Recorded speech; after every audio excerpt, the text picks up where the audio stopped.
कि आपको कब तक जो है जेल में रखा जा सकता है। मान लो आपके कई बार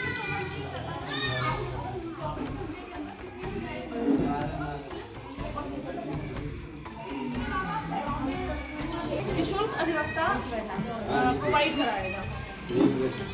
आप है कि आप लोगों की जैसे किसी की यहाँ मृत्यु हो जाती है और वो किसान है लेकिन उनके नाम खतौनी पर नहीं आते जो उनके वारिसान हैं, तो उसके लिए एक बहुत अच्छी सुविधा है। पहले पाका 11 करके एक फॉर्म आता था, वो जो है मैनुअल भरा जाता था, लेकिन अब चूंकि हम देख रहे हैं कि सबके पास मोबाइल है, घर घर में इंटरनेट की सुविधा है, सब लोग मोबाइल चलाते हैं हाथ में, तो उसमें कुछ नहीं है। आपको केवल एक इसमें राजस्व परिषद की एक साइट है, आप चाहो तो नोट कर लो, bor.nic.in, ठीक है। बोर्ड से मतलब होता है बोर्ड ऑफ रेवेन्यू, है ना। राजस्व परिषद की ये साइट है, उसमें आप जाएंगे, आपके पास एक ऑप्शन आएगा कि आपको वारिसान दर्ज कराना है अपना। RC9 करके एक फॉर्म है, आप ऑनलाइन उसको फिल करिए और ऑनलाइन ही वो हमारे लेखपाल के और RI के पोर्टल पे आ जाता है, ठीक है। वो वहाँ से जांच करेंगे, आपके यहाँ आएंगे, जांच करेंगे, देखेंगे कौन कौन वारिसान है और उसके आधार पर आपका जो नाम खतौनी पर अंकित हो जाएगा, वही दाखिल। फिर एक है कि कृषक दुर्घटना योजना भी हमारे यहाँ है। किसी के पास कोई किसान है और उसके साथ कोई दुर्घटना हो जाती है, या भले ही वो पट्टा धारक है, मान लो उसके पास खुद की जमीन नहीं है लेकिन वो किसी और की जमीन को जोत बो रहा है और उसकी जीविका का साधन खेती है, तो उसके लिए भी सरकार ने ये बना रखा है कि अगर उसकी किसी दुर्घटना में मौत हो जाती है तो उसके परिवार को आर्थिक सहायता मिले, एक इंस्टेंट आर्थिक सहायता मिले, जिससे कि वो अपनी जीविका आगे चला सके। उसमें 5 लाख रुपए मिलते हैं, जिसमें कि जो भी मृतक है और उसके जो वारिसान वो अपना पहले तो नाम खतौनी में दर्ज कराएं या फिर अपना वारिसान बनवा लें, ठीक। और उसके बाद उसमें उसका पोस्टमार्टम रिपोर्ट, FIR की रिपोर्ट, जो भी दुर्घटना हुई है ना, वो लगा करके एक फॉर्म फिल किया जाएगा, लेखपाल से मिल करके फॉर्म भर जाता है और उसके बाद जांच में यदि सही पाया जाता है तो जिला स्तर से उसके लिए रिकमेंड करती है। अभी अब आएंगे जज साहब, वो भी आपको कुछ कुछ चीज़ें बताएंगे। अगर किसी को कुछ पूछना हो लेकर के WhatsApp कर दो। बच्चे भी बैठे हैं, लोग बैठे हैं।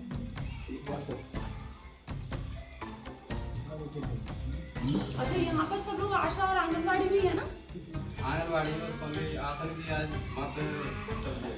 आप लोगों को भी कुछ CDPO ने निर्देशित नहीं किया? आप लोगों के स्तर से भी, CDPO के स्तर से भी गाँव-गाँव में इस संबंध में लोगों को जागरूक करना है? किया है, नहीं किया है आपने?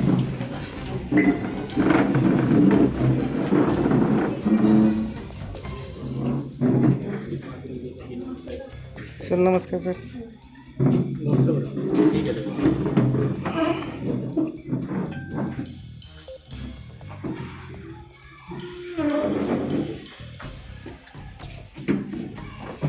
आपसे चर्चा की, आपको बताया और आपको आमंत्रित भी किया कि अगर कोई क्वेरी हो, कोई समस्या हो, कोई जानकारी लेनी हो तो आप सीधे पूछ लें। और आज़ादी का अमृत महोत्सव जो सरकार मना रही है, क्योंकि 2022 में हमारी आज़ादी के 75 वर्ष पूरे हो रहे हैं, उसी का एक अंग है जो विधिक साक्षरता एवं जागरूकता शिविर।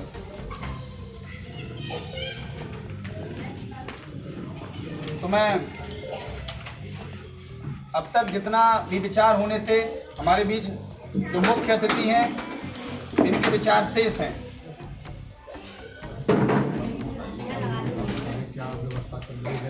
हमारे बीच तहसील सादाबाद में कार्यरत राजस्व निरीक्षक महोदय श्री देवचंद शर्मा जी मौजूद हैं।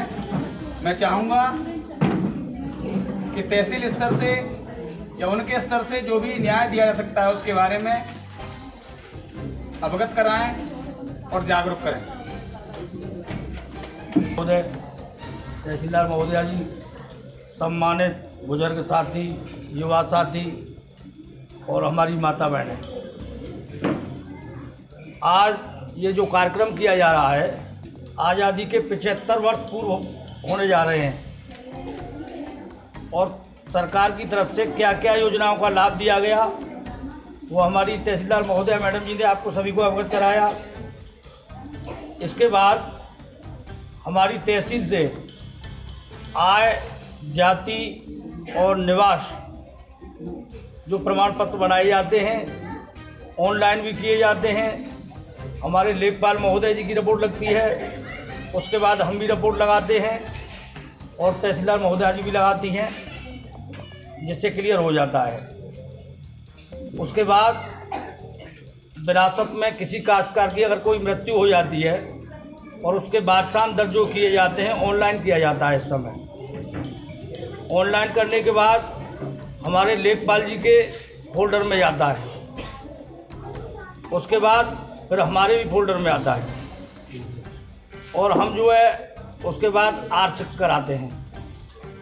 R6 के बाद खतौनी में नाम दर्ज हो जाते हैं। अगर कहीं कोई विवादित होता है तो उसको विवादित करने के बाद तहसीलदार महोदया जी के फोल्डर में ट्रांसफ़र कर दिया जाता है। न्यायालय में उसकी सुनवाई होती है और जो सही है उसी को दर्ज किया जाता है। अगर तहसील स्तर से कोई भी कैसे भी समस्या आती है तो हमारी तहसीलदार महोदया जी हैं, उप जिलाधिकारी महोदया जी बैठी हुई हैं और हम तो आपके साथ 24 घंटे अलर्ट क्षेत्र में रहते हैं। लेखपाल भी रहते हैं हमारे, हम भी रहते हैं और समस्या का निस्तारण कराते हैं। मैं अपनी वाणी को यहीं विराम देता हूँ। जो अपने स्तर से जो कार्रवाई की जा सकती है उसके बारे में विस्तार से बताया और जिस उद्देश्य से यह कार्यक्रम रखा गया है, जो आज के मुख्य अतिथि हैं न्यायिक मजिस्ट्रेट साहब श्री डॉक्टर लकी साहब से मैं निवेदन करूंगा कि जो भी जिन जागरूकता से हम लोग अभी अनभिज्ञ हैं, हमें पता नहीं है, हमें बेफजूल जनता का शोषण इन माध्यमों से किया जाता है और वो सिर्फ जानकारी से खत्म हो सकता है। मैं चाहूंगा कि आप अपने अच्छे विचार हमारे सामने रखें ताकि हम उनको जागरूकता के तौर पर लेते हुए अपने जीवन को सुगम और आसान बनाएं।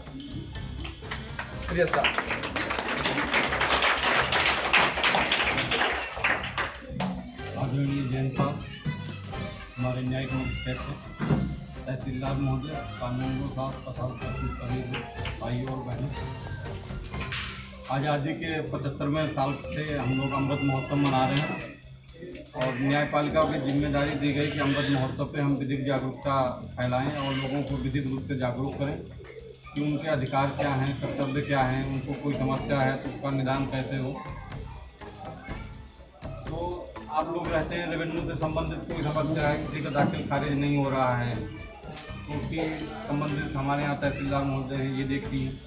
कोई मारपीट हो गई, 151 से संबंधित है, झगड़ा हो गया है तो उसकी शिकायत आप थाने पर जाके कर सकती हैं, SDM साहब को सूचना दे सकती हैं। वहाँ भी अगर कोई सुनवाई नहीं होती तो आप कोर्ट में भी आ सकती हैं, कोर्ट में परिवार दाखिल कर सकती हैं। अगर कंप्लेंट केस क्रिमिनल केस है, FIR करवा सकती हैं वहाँ से, या सिविल का मामला है तो आप सिविल के लिए मुकदमा वहाँ अपना दायर कर सकते हैं। दूसरा ये हमें बताना है कि हम सभी लोग बच्चों के प्रति जिम्मेदार होना चाहिए और जैसी भी स्थिति में हैं अपने बच्चों को समुचित शिक्षा दिलाने की कोशिश करनी चाहिए और आप जहाँ जहाँ जाएँ वहाँ ये जरूर जागरूकता करें कि अपने बच्चों की शिक्षा जरूर प्रदान करें। दूसरी बात ये बताना चाहेंगे, गांव में बच्चे या जो इस शहरों में भी हैं, कम उम्र में बच्चों से कुछ गलतियाँ हो जाती हैं, जाने अनजाने में कोई अपराध उनसे हो जाता है तो उनको दंडित ना करने की व्यवस्था की गई और उनको सुधार के लिए व्यवस्था की गई है। तो उनके लिए जो भी प्रक्रिया होती है वो सुधारात्मक प्रक्रिया होती है। उसके लिए हर जिले में किशोर न्याय बोर्ड की स्थापना की गई है। तो आप किशोर न्याय बोर्ड में उसको जुर्नाइल करा के उसके भविष्य को सुरक्षित कर सकते हैं और उसके जो आगामी है उसका कोई स्टिग्मा उस पर नहीं लगता है, उसके भविष्य पे कोई अवरोध नहीं होता है। वो इलेक्शन भी लड़ सकता है, पढ़ाई भी कर सकता है, नौकरी में भी जा सकता है, उससे कोई रिस्ट्रिक्शन नहीं है। इसी के साथ बस हम अपनी बारी विराम देंगे और मैडम के लिए बहुत बहुत धन्यवाद, आप सबको बहुत बहुत धन्यवाद। महोदय कानूनगो एक करता हूँ, आप सभी लोगों को मेरा अभिवादन है। जहाँ तक सबको सर ने बता दिया है, मुझे पता चला है कि यहाँ पर आंगनवाड़ी वर्कर हैं। मैं आपको नए कानून के बारे में बताना चाहूँगा, शायद किसी को नहीं पता होगा। 2007 में हमारी गवर्नमेंट ने कानून पास किया था जो है खाली सीनियर सिटीजन के बचाव के लिए। जैसे होता क्या है कि बच्चे प्रॉपर्टी को अपने नाम करा लेते हैं। बच्चों ने कहा कि भाई आप मर जाओगे या कुछ हो जाएगा तो हमें झगड़ा होगा तो हमारे नाम प्रॉपर्टी कर दीजिए, खेत है, खतौनी है, घर है। मान लीजिए आपने वो उनके नाम पर कर दी और आगे चलकर वो आपको नहीं रखते हैं, आपका भरण पोषण नहीं करते हैं, खाने पीने को नहीं देते हैं, घर से निकाल देते हैं। तो 2007 में कानून पास हुआ है, उसके हिसाब से आप अपनी प्रॉपर्टी को वापस ले सकते हो। मतलब ऐसा नहीं है कि एक बार आपने प्रॉपर्टी बच्चों के नाम कर दी तो वो उनके नाम पर ही चली जाएगी। आप अपने जिंदा रहते हुए प्रॉपर्टी को वापस भी ले सकते हो। उसके लिए शिकायत आपको करनी होती है, डीएम साहब को कोर्ट में केस डालना होता है। इसके अलावा जितने भी थाने होते हैं उन थानों में एक रजिस्टर बनता है कि हमारे एरिया में कितने बुजुर्ग हैं, कितने लोग ऐसे हैं जो 60 साल से ऊपर के हैं और उनके बच्चे उनका भरण पोषण कर रहे हैं नहीं कर रहे हैं। तो बस यही कहना चाहूँगा कि जो बुजुर्ग हैं, माता पिता हैं, चाचा ताऊ हैं, जो भी है, उनकी जिम्मेदारी बच्चों की होती है और उसको आप कानूनी तौर से भी इन्फोर्स करा सकते हो कि थाने में शिकायत कर सकते हो। डीएम साहब, एसडीएम साहब, सीओ साहब, कोर्ट में सब जगह आपके पास ऑप्शन अवेलेबल होता है। बस जरूरत है थोड़ा जागरूक होने की। तो बस आप एक एप्लीकेशन दे दीजिए कार्रवाई अपना। धन्यवाद। इसी बीच आपकी अगर कोई शंका हो या कोई प्रश्न पूछना हो, अतिथिगण मौजूद हैं, आप अपनी समस्या पूछ सकते हैं। समस्या हो कोई या कोर्ट में समस्या हो, आप ऐसी समस्या पूछ सकते हैं। कोई जानकारी लेना चाहता हो किसी भी कानून के प्रति तो पूछ सकता है। सर, केवल एक जानकारी ये चाहिए कि जो जमानती धाराएं होती हैं और उसमें केस होता है, कभी कभी पुलिस गिरफ्तार भी करती है, लेकिन वो जमानती धाराएं किसी बोर्ड पर अंकित न होने की वजह से कोतवाली पर उन लोगों का शोषण किया जाता है, जबकि उनको बेल वहाँ से दी जा सकती है। तो ऐसा प्रावधान होना चाहिए कि जो जमानती धाराएं वो अंकित रहें वहाँ किसी बोर्ड पर। जी होना तो चाहिए, लेकिन असल धाराएं इतनी ज़्यादा हैं कि जी। वहाँ पर तो सारी दीवारों पे लिख जाएंगे। तो जब वैसे आपका जमानती अपराध में पुलिस वालों को पहले गिरफ्तार नहीं करना चाहिए। 7 साल से जो नीचे के अपराध हैं वहाँ पे पुलिस को गिरफ्तार न करने के लिए रोक लगी है। गिरफ्तार वो नहीं करेंगे। प्रथम दृष्टया वो उस व्यक्ति को नोटिस देंगे, वो थाने पे जाएगा, उसके आधार पर अगर मामला बन रहा है तो चार्जशीट दाखिल होगी, नहीं तो फाल लग जाएगी। लेकिन अब पुलिस वालों की अपनी समस्याएं हैं, किस तरीके से काम करते हैं जी। तो वो कभी कभार जमानती अपराध में भी गिरफ्तार करके लेके आते हैं जी सर। और वहाँ पे जमानत आपका अधिकार है, कोर्ट भी उसमें जमानत आपकी खारिज नहीं करेगा, वो आपको जमानत देगा। लेकिन वहाँ पर लोगों को जानकारी न होने की वजह से इसीलिए तो ये जागरूकता कार्यक्रम चलाए जाते हैं कि लोगों को पता चले कि 323 जमानती है, 504 जमानती है, 506 जमानती है, 427 जमानती है, 325 जमानती है। इन्हीं धाराओं में वो गिरफ्तार करके आप लोगों के सामने पेश कर देते हैं सर। तब तो धाराएं तो जो चल रही है प्रचलित, इसीलिए तो लोगों को जागरूक किया जा रहा है कि आप लोग कानूनी पक्ष को भी जाने जी। आपका शोषण कम होगा, आपकी समस्याएं का समाधान जल्दी हो जाएगा। आप जाते हैं तो अधिवक्ता भी वहाँ कहते हैं नहीं बहुत 506 लगी, बहुत बड़ी धारा है। जी सर। जब वो तो जमानती उसमें तो जमानत आपको मिलनी चाहिए, पहली बात तो गिरफ्तारी नहीं होना चाहिए था। इसी के लिए सब जागरूकता कार्यक्रम चलाए जा रहे हैं। धीरे धीरे लोग जागरूक होंगे तो 2-4 किताबें भी कुछ कोई पढ़ेंगे तो पास पड़ोस में बताएंगे, आपके भी और को बताएंगे, तो ऐसे धीरे धीरे ज्ञान गंगा बहती रहेगी। ठीक है, धन्यवाद सर। उसमें आप एक चीज़ और कर सकते हैं। जी। जैसे मान लीजिए पहले वालों को अरेस्ट कर लिया, कोर्ट में पेश किया, तो उसी टाइम पर एक एप्लीकेशन दे दीजिए आप कोर्ट के नाम पर कि इन्होंने गलत अपराध किया, इनके खिलाफ कार्रवाई की जाएगी। 2-4 केसों में कार्रवाई हो जाती है ना, तो वो पुलिस वाले अपना होता क्या है, कोई एप्लीकेशन देता नहीं है, बाकी लोगों को नहीं पता, वो पहले एप्लीकेशन दे देते हैं तो कार्रवाई हो नहीं पाती है। अब हम एप्लीकेशन लगाते हैं तो हम भी बाउंड है, हम कार्रवाई करेंगे ही करेंगे। जी इतना प्रॉब्लम नहीं है। ठीक है। और राज्य सरकार की ये धारणा है कि प्रत्येक आदमी को जागरूक होना चाहिए कि उसके अधिकार क्या हैं। अधिकार और कर्तव्यों के बारे में सबको बताया जा रहा है। तो ये सिंपल सा फंडा है और सबको जानकारी भी है। हर जिले में, हर तहसील में एक अधिवक्ता होता है। अगर कोई जानकारी नहीं है उससे आप सहायता ले सकते हैं। तुम्हारे अधिकार हैं। तुम्हारे साथ कोई अगर अमानवीय व्यवहार करता है, कोई घरेलू हिंसा होती है, तो उसके बारे में आप अपने अधिकारों का प्रयोग करते हैं और उच्चाधिकारियों को लिख सकती हैं। तहसीलदार महोदय हमारी यहाँ पर तहसील स्तर पर बैठती हैं। एक अगर आप एक चिट्ठी भी डाल देंगी तो सरकार उस पर भी एक्शन लेती है। तो राज्य सरकार इतनी जागरूक है, उनका कर्तव्य यही है, राज्य सरकार का नियम ये है कि आप लोगों को जागरूक करना, आप लोगों को अधिकार, वो आप लोगों के अधिकार क्या क्या हैं, आपके कर्तव्य क्या क्या हैं, माँ बाप के अधिकार क्या हैं और बच्चों के अधिकार क्या हैं। हमें अपने बच्चों की शादी किस उम्र में करनी है, इस जानकारी के लिए हम लोग इकट्ठे होते हैं। हमें ये भी अधिकार है कि अपने बच्चों की हम शादी करेंगे किस उम्र में करेंगे, उससे पहले करेंगे तो वो गैर कानूनी होगी। कानून की जानकारी हर आदमी को होनी चाहिए। अगर आपके साथ में कोई घर में कोई ऐसा व्यक्ति है जो आपसे दुर्व्यवहार करता है तो उसके तहत घरेलू हिंसा के तहत आप माननीय न्यायालय में एक प्रार्थना पत्र दे सकते हैं। अब अगर आपके खेत के बारे में अगर कोई अधिकारी आपको तंग कर रहा है तो उसके लिए अगर आपके पास पैसे नहीं हैं और सरकार के द्वारा एक फ्री अधिवक्ता हर जिले में और हर कोर्ट स्तर पर, तहसील स्तर पर अधिवक्ताओं की नियुक्ति होती है कि वो आपके फ्री मुकदमे लड़ेंगे, वो आपको जो कानूनी राय होगी वो देंगे। तो यही है कि अपने कर्तव्य को भी समझिए, अपने अधिकारों को भी समझिए कि हमें अपने बच्चों को ये समझाना है और बच्चे भी अपने कर्तव्य को समझें कि उनके माँ बाप के प्रति क्या कर्तव्य हैं। बस इसी के साथ मुझे पाने को थैंक यू। कार्यक्रम के अध्यक्ष हमारे परम आदरणीय ACJ महोदय डॉक्टर योगी साहब, हमारे सहयोग JM साहब, जैन साहब, हमारी तहसीलदार महोदया और अधिवक्ता महोदय और यहाँ उपस्थित महिला एवं बच्चे सभी को सादर नमन। ये विधिक सेवा शिविर पूरे हिंदुस्तान में ये इसी जनता को जागरूक करने के लिए कि वो अपने अधिकारों से वंचित न रहें और जो भी उन्हें परेशानी है वो सरकार के माध्यम से, उनके प्रतिनिधि के माध्यम से और उनका निराकरण हो सके। उसी के लिए ये जो एक महीने करीब का ये जन जागरण अभियान चलाया जा रहा है। जगह जगह इसकी जो है मीटिंग हो रही है। हमारे पीठासीन अधिकारी महोदय, जैलदार महोदय जगह जगह कैंप करके जनता को जागरूक कर रहे हैं कि वो अपने अधिकार समझें और अगर उनके साथ कोई हिंसा, कोई नाइंसाफ़ी या कोई परेशानी हो तो वो विभिन्न माध्यमों से, थाने के माध्यम से, तहसीलदार साहब के माध्यम से और अगर कहीं भी उनकी न सुनवाई हो तो वो न्यायालय में आकर एक आवेदन करके अपनी समस्या का हल करा सकते हैं।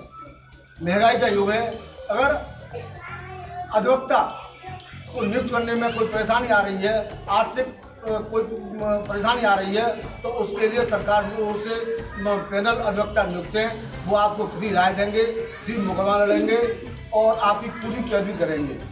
तो मेरा बहनों भाइयों से अनुरोध है कि वो अपना जीवन बड़े आराम से और बड़े सुकून से जिए। कोई भी हिंसा, कोई परेशानी, कोई भी बात आए तो वो अपनी जो है बात रखें।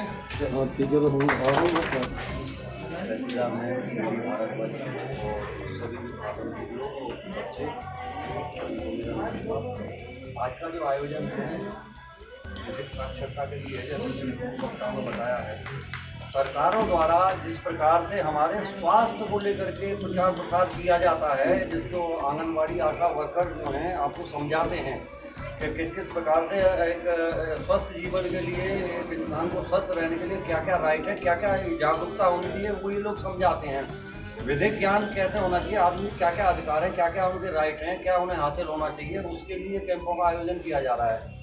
तो सर्वप्रथम तो मौलिक अधिकार जो होते हैं हमारे, आज़ादी का हक सबको है, बिना किसी भेदभाव के, जाति के, धर्म के, लिंग के और महिला पुरुष के भेदभाव के, संपत्ति का अधिकार, आपके हक की लड़ाई का अधिकार। पहले एक समय ऐसा आया था कि एक बार केंद्र सरकार, संघीय सरकार ने आपातकाल लागू किया था, 352 से 360 तक इसके प्रावधान दिए गए हैं। तो वहाँ मौलिक अधिकार जो है जब्त हो जाते थे, तो उसमें जो है बाद में जब ये आपातकाल बंद हुआ तो आने वाली सरकार ने संविधान के 44वें संशोधन के जरिए ये प्रावधान किया कि किसी भी सूरत हाल में अगर आपातकाल भी संघीय सरकार लगाती है तो मौलिक अधिकार कभी भी ख़त्म नहीं किए जाएंगे, वो हमेशा हमेशा बने रहेंगे। तो ये जो मौलिक अधिकार बीच में कुछ सरकार द्वारा ख़त्म किए थे, आपातकाल की स्थिति में भी, युद्ध की स्थिति में भी आपके जो अधिकार हैं वो वंचित नहीं हो सकते हैं किसी प्रकार से, वो बने रहेंगे। तो जो भी विधिक ज्ञान आपका होता है उसी के लिए कैंप लगाए जाते हैं। और जैसे पूर्व वक्ता बता रहे थे, घरेलू हिंसा से महिलाओं का संरक्षण है। घरेलू हिंसा में ये आवश्यक नहीं होता है कि रिश्तेदार परिजन ही घरेलू हिंसा करते हैं। समझें कि कोई काम अपना आर्थिक जीवन जीने यापन के लिए बहुत सी महिलाएं बहनें ऐसी हैं कि जो गुजर बसर के लिए चौका, झाड़ू, मेरी का काम भी करती हैं। तो अगर जैसे वो किसी घर में जा रही हैं, वहाँ उनके साथ में भी कुछ शोषण हो रहा है तो वो भी घरेलू हिंसा के अधिनियम का लाभ लेने की अधिकारी हैं। ये जरूरी नहीं है। और बच्चों के लिए जैसे यौन शोषण वगैरह को रोकने के लिए समाज में पॉक्सो एक्ट भी लगा है, सारी चीज़ें हैं। तो इस स्थिति में ये आप लोगों का नैतिक दायित्व है कि कोई बात समझ में आने वाली बात है तो साक्षर शिविरों में आप हिस्सा ले सकते हैं। अधिकारी लोग ईडी के लिए बैठे हुए हैं, सब लोग हैं, अधिवक्ता लोग भी हैं। और ऐसी बात नहीं है, हम लोग प्रोफेशन में हैं, वकालत करते हैं, फीस भी लेते हैं, लेकिन कुछ जहाँ ऐसी बातें हैं कि अगर हमें ये लगता है कि ये व्यक्ति इतना निर्धन है, तो जैसे सरकार की भी व्यवस्था है और बिना सरकार की व्यवस्था के भी अगर कोई ऐसी स्थिति है, आपके पास पैसे के संसाधन का अभाव है, तो न्याय आपके लिए हमेशा तत्पर है, आपके द्वार पे है। और आने वाले भविष्य में जिस प्रकार ये चौपाल लग रही है, न्यायालय आपके गाँव मोहल्लों में आएंगे। आगे सरकार की और सुप्रीम कोर्ट की मंशा है कि मोबाइल कोर्ट बनेंगी, उसमें गाँव चौपाल के लिए न्याय मिलेगा। तो यही अपने अधिकारों के प्रति जागरूक रहिए। अखबार सब पढ़ते हैं और जो लोग नहीं पढ़ सकते हैं, पढ़ने वाले उन्हें जागरूक करें। मूलभूत समस्याएं जो है अखबारों में भी आती हैं। तो मेरा इतना ही कहना है।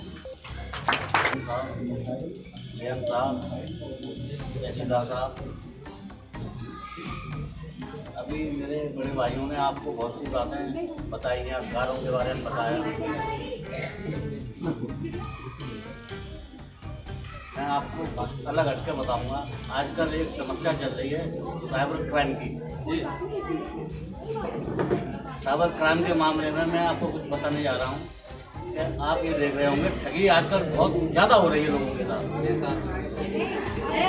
उसके लिए बड़ा सीधा सीधा फंडा है कि अगर कोई भी बैंक का कर्मचारी बनकर आपके पास फोन करता है, तो वो सीधे सीधे कोई नंबर नहीं पूछेंगे आपसे, आपका आधार नंबर नहीं पूछेंगे। यदि असली होगा बैंक का कर्मचारी तो आपको सीधे शाखा में बुलाएंगे।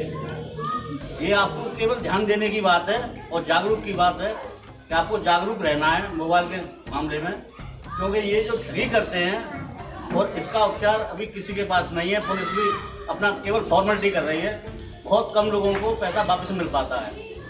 तो आपको केवल इतना ध्यान देना है कि आपके पास इस तरह का कोई फ़ोन आता है तो यहाँ तो आप बैंक जाकर संपर्क करें। किसी को ना तो अपना मोबाइल नंबर बताएं, ना ATM नंबर बताएं, ना आधार कार्ड नंबर बताएं।